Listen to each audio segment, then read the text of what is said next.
തീപിടുത്തമുണ്ടായാൽ പറന്നെത്തുന്ന അഗ്നിരക്ഷാ സേനയ്ക്ക് കരുത്തുപകരാൻ പുതിയൊരു അംഗം കൂടി എത്തുന്നു. എത്ര വലിയ തീപിടുത്തമുണ്ടായാലും കടന്നു ചെല്ലാൻ കഴിയുന്ന റോബോ ഫയറാണ് ആ പുതിയ താരം. എറണാകുളം ഗാന്ധിനഗർ ഫയർ സ്റ്റേഷനിലെത്തിയ റോബോട്ടിന്റെ കൂടുതൽ വിശേഷങ്ങളാണ് ഇനി നമ്മൾ അറിയാൻ പോകുന്നത്.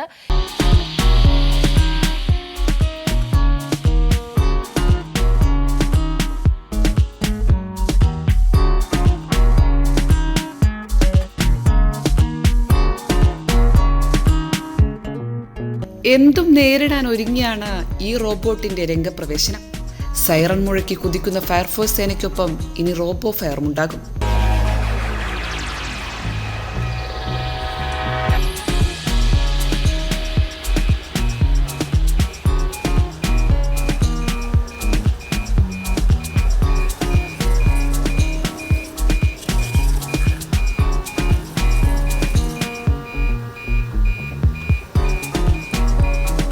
യുദ്ധ ടാങ്കറിന്റെ മാതൃകയിലാണ് റോബോയുടെ നിർമ്മാണം.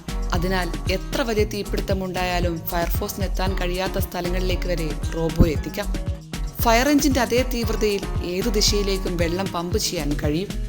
മാത്രമല്ല, റോബോട്ടിന്റെ ഉള്ളിൽ ഘടിപ്പിച്ചിരിക്കുന്ന ക്യാമറയിലൂടെ അകത്തെ ദൃശ്യങ്ങൾ കൃത്യമായി നിരീക്ഷിക്കാനും കഴിയും. മെയിനായിട്ട് നമുക്ക് പുക നിറഞ്ഞ അന്തരീക്ഷത്തിലും മനുഷ്യന് നമുക്ക് ഒരു ഫ്രണ്ടിൽ നിന്ന് പെട്ടെന്ന് കയറി ചെന്ന് പ്രവർത്തിക്കാൻ പറ്റാത്തൊരു അന്തരീക്ഷത്തിലാണ് മെയിനായിട്ട് ഇത് ഉപയോഗിക്കുന്നത്. പിന്നെ ഇതിൽ മെയിനായിട്ട് 2 ക്യാമറ അതിനകത്തുണ്ട്. അപ്പോൾ തെർമലായിട്ടുള്ള ക്യാമറയുണ്ട്, അല്ലാതെ മെയിൻ ക്യാമറയുണ്ട്. അപ്പോൾ നമുക്ക് ഹീറ്റ് സെൻസ് ചെയ്തുകൊണ്ട് തന്നെ ആരെങ്കിലും അകപ്പെട്ടിട്ടുണ്ടോ ഇല്ലേ എന്നുള്ളതൊക്കെ നമുക്ക് പുറത്ത് നിന്നുകൊണ്ട് ഇതിനകത്ത് ഡിസ്പ്ലേ ഉണ്ട്. ഇതിനകത്ത് കണ്ടുകൊണ്ട് തന്നെ നമുക്കത് അറിയാൻ പറ്റുന്നതാണ്. വാട്ടർ പമ്പ് ചെയ്യാനുള്ള സ്പ്രേ ആയിട്ടും ജെറ്റായിട്ടും ചെയ്യാനുള്ള ഒരു നോബ് ഇതിനകത്ത് തന്നെ കൊടുത്തിട്ടുണ്ട്. അത് നമുക്ക് ഇതിനകത്ത് തന്നെ കൺട്രോൾ ചെയ്യാൻ പറ്റുന്നതാണ്. ഫ്രഞ്ച് കമ്പനി ഷാർക്ക് റോബോട്ടിക്സ് നിർമ്മിച്ച ഈ റോബോട്ടിന് ഏകദേശം 2 കോടിയോളമാണ് നിർമ്മാണ ചെലവ്. എറണാകുളം ഗാന്ധിനഗർ ഫയർ സ്റ്റേഷന് പുറമെ തിരുവനന്തപുരത്തും റോബോ ഫയർ സംവിധാനത്തിന്റെ സേവനമുണ്ടാകും. അഗ്നിരക്ഷാ സേനയ്ക്ക് ഇത് വലിയ മുതൽക്കൂട്ടാകുമെന്നാണ് പ്രതീക്ഷ. ക്യാമറമാൻ രാജുവിനോടൊപ്പം അർച്ചന വിനോദ്, കൈരളി ന്യൂസ്, കൊച്ചി.